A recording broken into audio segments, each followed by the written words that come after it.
Hello, everyone, and welcome to Studio de Jeffrey. Guess who I am? Cavanaugh!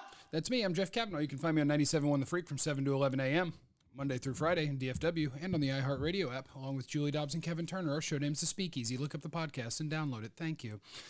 This is going to be a Cowboys conversation, although because I'm recording it and not doing it live, it'll be a one-sided conversation where I talk, but I can't hear what you say. But I can in the comments on YouTube if you respond to this video. And what I'm going to do is tell you why I do not want the Cowboys to take Notre Dame tight end Michael Mayer in the first round of the NFL draft.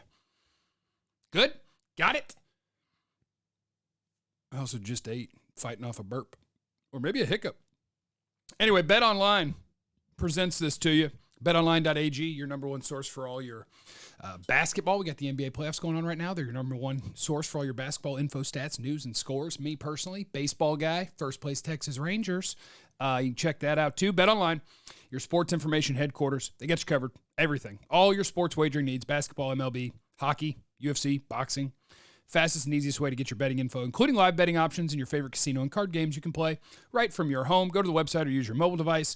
Use our promo code BELIEVE, B-L-E-A-V, to receive your 50% welcome bonus on your first deposit. Bet online where the game starts. All right, so check it out. Cowboys, we're 8 days away from the draft. And as somebody pointed out on Twitter when I teased this video and said, I'm about to tell you why I don't want Michael Mayer at number 26, I said, you also didn't want Micah Parsons or Tyler Smith, so it sounds like he's going to have a great career, and that is fair. Play his F up. I didn't want middle linebacker Micah Parsons at number 12. Nobody told me best pass rusher in the league, Micah Parsons, was available at number 12. Or we'd have had a damn party. Tyler Smith's been okay, decent. Definitely better than I thought he would be as a rookie. So I'll take that one. I tried to keep Taco away from you. Anyway, here's what I was doing. First of all, we have to start with the premise that in a perfect world, tight ends, you just don't want to use a first-round pick on regardless. That's in a perfect world. Now, after that, I talk about, many people who are draft experts are talking about this year, that it is a really good tight end class. And I agree with that. I think there's 6 guys that play tight end in this draft class that I'd be comfortable picking in the top 60. So why am I so opposed to Michael Mayer at number 26? First of all, because I fear that could turn this stupid draft into the Cowboys taking a tight end and a running back, or a tight end and a linebacker with their first 2 picks, which is 2 of the least valuable positions in the entire league, and it's the first 2 rounds of a draft. That's a bad idea for value. Secondly, and the actual point of this video, is I pulled up the 10 leading tight end receivers last year, and I wanted to figure out, what do these guys have in common? What am I looking for? What am I looking at? And this may not come as a shock to you, because in football, it's really good if you can run fast and jump high, and if you're strong, quick, and all these different things. The top receiving tight ends who we have athletic testing for before their draft last year were Travis Kelce, Mark Andrews, George Kittle, Dallas Goedert, TJ Hawkinson, David Njoku, Evan Ingram. That's your guy. That's everybody that was over like 620 yards. Right after that is right about where you get to Dalton Schultz. So these are the best ones. These are the best tight ends. And if I'm going to use a first-round pick, first of all, I want somebody as good as 4 or 5 of the 7 names on that list. And I don't know that I'm going to get that. But second of all, here is what those guys have in common. Shout out to my guy, MathBomb, at MathBomb on Twitter, who came up with something called the relative athletic score. What he does is he takes all of your numbers, height, weight, 40-time vertical jump, broad jump, 20-yard split, 10-yard split, 3-cone drill, vertical jump, all of your athletic testing, and then it crunches that up against everybody in the history of the combine that played that position and says, what level athlete are you in this group? And Michael Mayer tested just fine. His relative athletic score was a 7.65.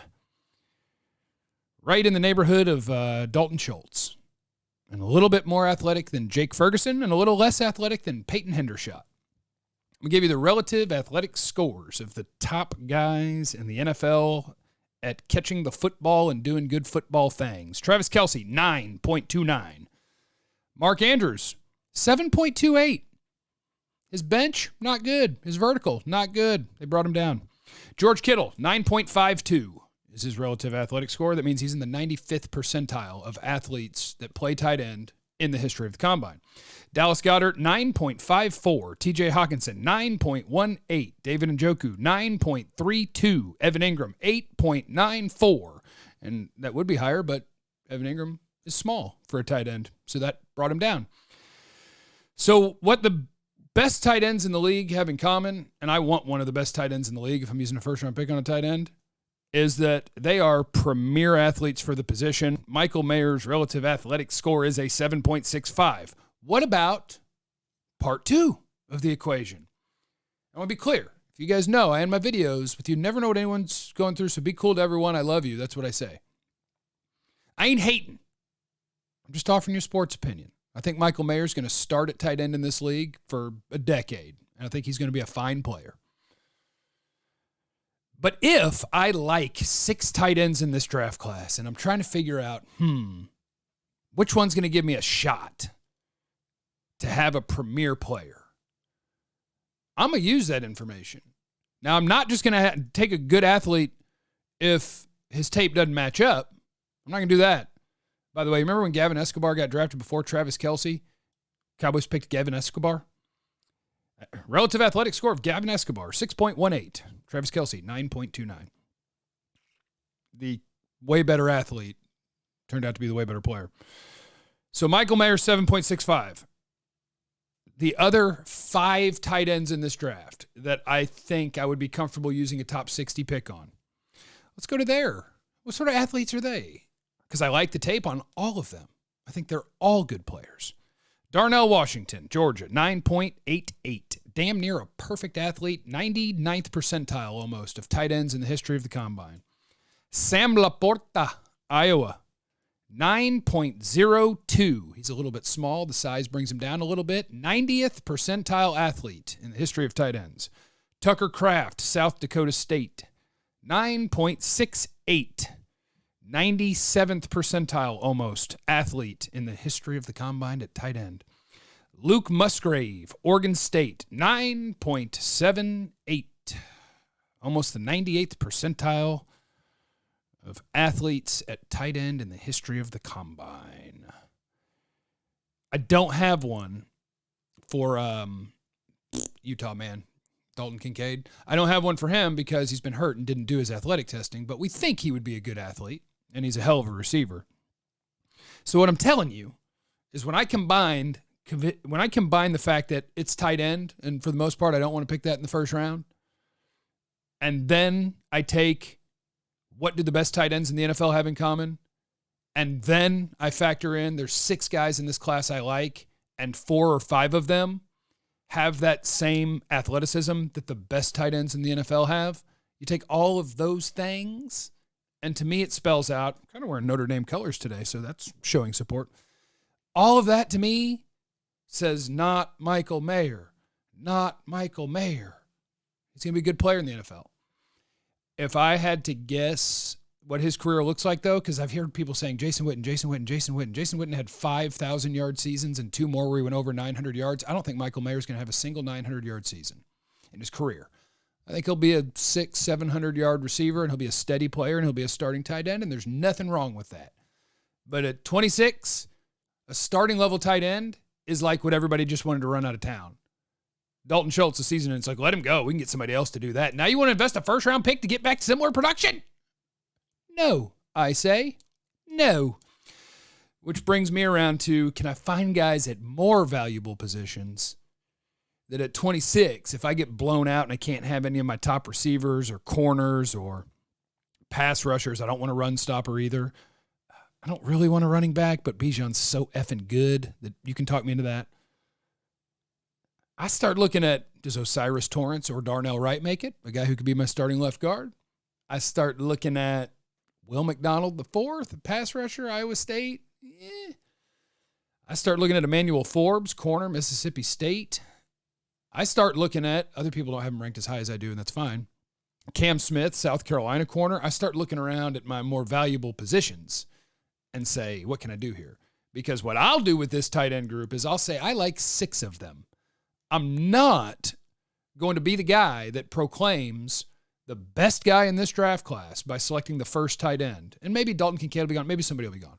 But I'm not going to be the one who says, I know that the worst athlete of the bunch is going to be the best NFL player, and I'm going to pick him.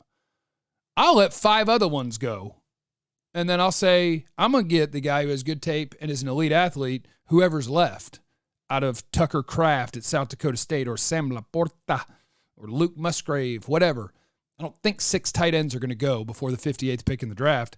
I'll let the league sort it out. And if you really want a tight end that you really like in this deep draft class, take him at 58. And then you'll be in line with the great athletes, and you'll flip your 6-headed coin that way and say, yes, I did not have to use my first-round pick, and I have the guy whose traits match up with the guys who are awesome at this in the NFL. That's it. I've done it. I've made a video. Kill me in the comments, but if you do, at least hit the like button for the algorithm. I don't mind getting killed. Well, literally killed, I would mind. Well, I wouldn't mind, I guess, because I'd be dead. Why are you making me go all existential here? What would happen if I died? Heaven? Hell? Reincarnation? Nothingness? I don't know. Now that's going to get people mad in the comments. Why can't I just figure out how to end a video? Oh, man. Leave in the comments who you want the Cowboys to pick at number 26. And remember that this was brought to you and presented by my friends at Bet Online. And you have no idea what anyone's going through, so be cool to everyone. I love you. Be easy.